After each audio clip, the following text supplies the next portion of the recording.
Welcome to the first devlog for Of Hearth and the Harrowing, a new indie tabletop role-playing game that we're making here at InCharacter Games. Hi, I'm Jared, and I thought we could start a new series of videos on how we're making a new indie TTRPG. We'll go into a lot more detail in future videos about game systems and just where we are along the process, and anything that comes up that is good or bad, then I can share it with you. For today's video, we're going to talk a little bit about what the game actually is, and I'll give a little bit of an update on where we are in the process of making the game. So I hope this is of interest and that you'll join me for the journey. The game is a fantasy survival horror role-playing game where your players take on the role of heroes trying to bring back hope to a fallen land. A cataclysm known as the Harrowing has befallen the land that the heroes live in and spread a blight across the realm known as the Corruption. And where that blight seeps in, it turns people and plants and even the earth itself against everybody else, turning them into something called the Corrupted. And so your hero's job is to go out into the wilds on expeditions and find survivors and treasure and other goods that they might be able to use, and then bring them back to their home and build up a place where people can come and try to build back up some semblance of their lives. The game takes place in 3 phases. During the adventuring phase, heroes go out on those expeditions. This is OSR-inspired, hex crawl style sandbox adventuring phase where by hours and days and combat rounds, heroes go out and do things that heroes do, exploring and fighting against the corrupted and generally having adventures. When they're done, they come back to their home base. In the game, we call it the Hearth. And this triggers the Hearth Phase.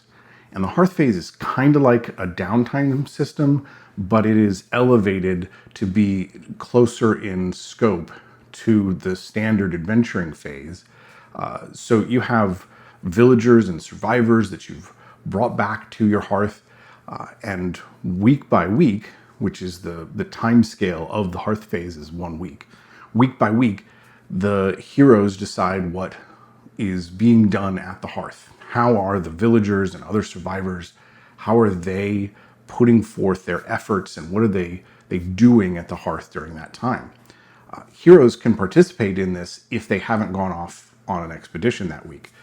If they have, then they're off doing that while the villagers and other survivors are doing what they're doing at the hearth.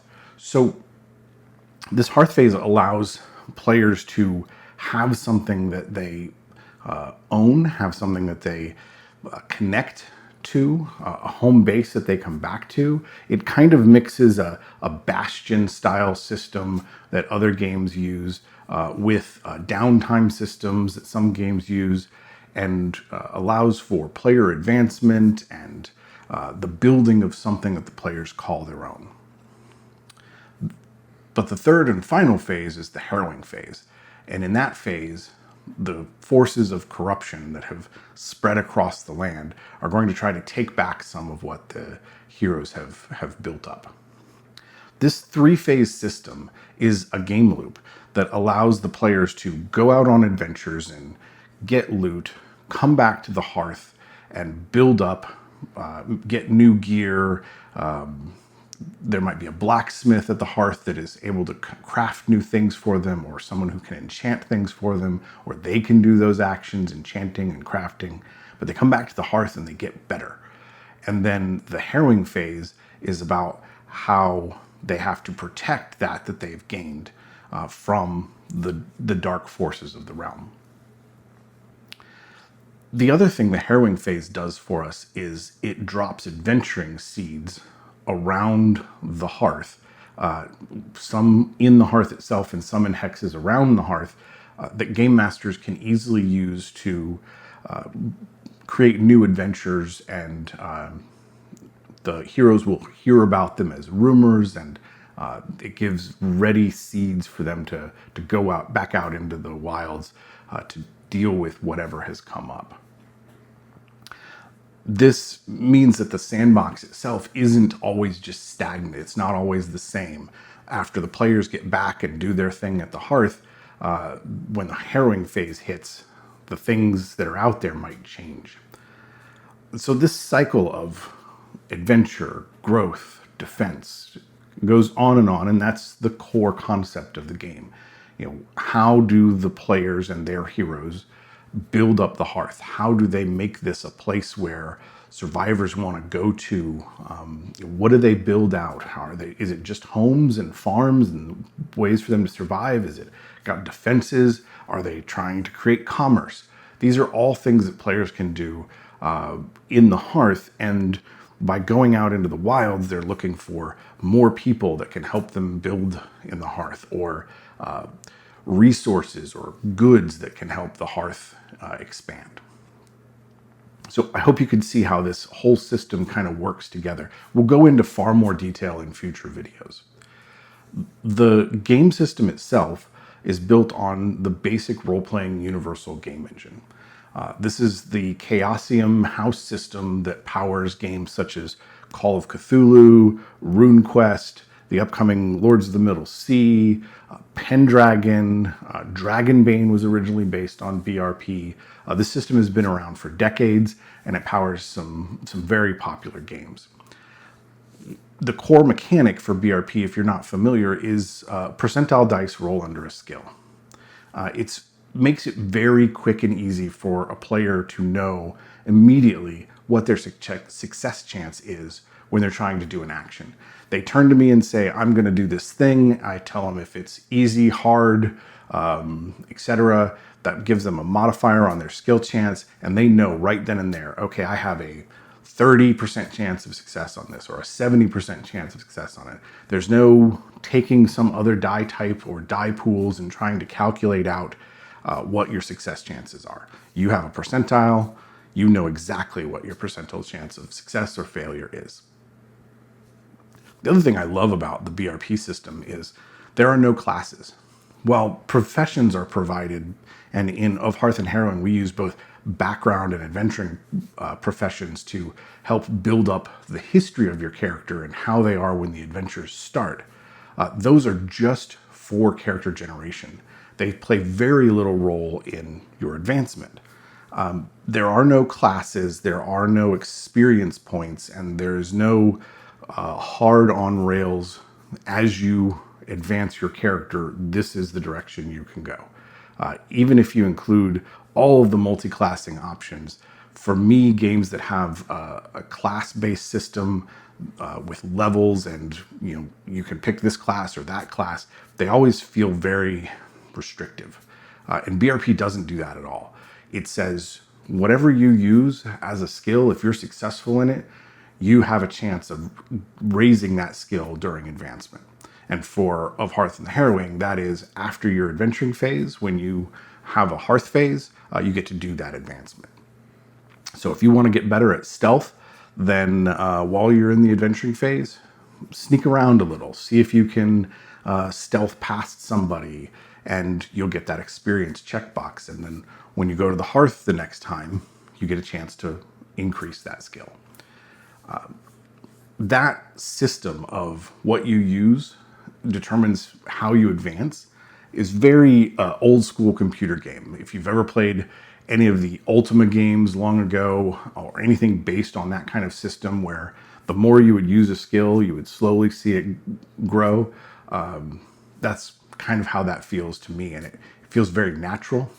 Of course, there are ways that you can train to do skills that you haven't learned yet.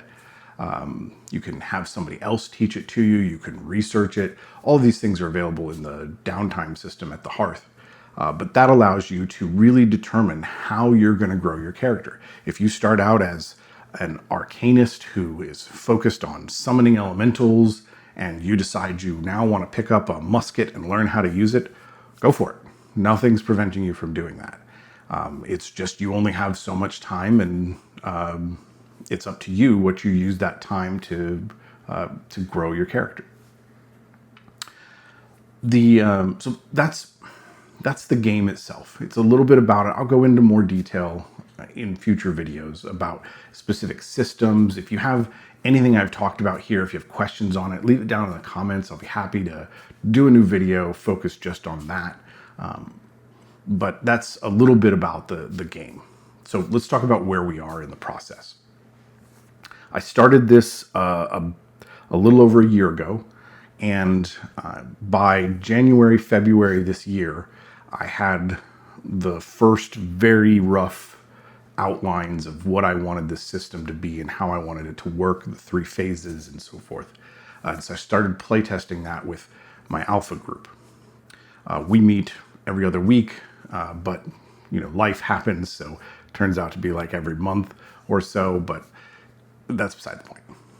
Anyways, I've been playtesting with that group since then, and in April, I took the game to Chaosium Con and the alpha version of the rules, and ran it there for 3 different playtest groups who'd never played it before and had no idea what they were getting into.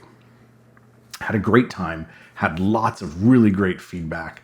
Shout out to my players from Chaosium Con. You guys were great, and I loved getting your feedback and playing the game with you. Then in May, I took what I've referred to as the beta set of the rules to a local con here called Chupacabra Con. It is one of my favorite conventions. I go every year. The badges for it are back there behind me. And that con, again, 3 different playtest groups, completely different players.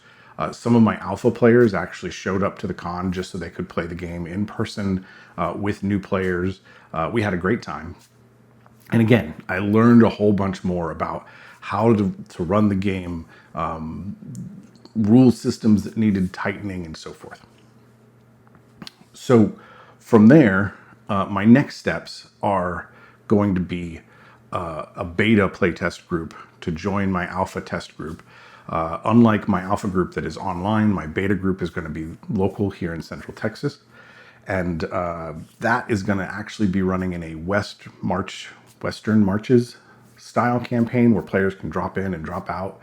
Because of how the Hearth system works and the adventuring phases, it makes it real easy for players to be at one session, not at another, and they're still there. They're just staying back at the Hearth and not going on that particular expedition.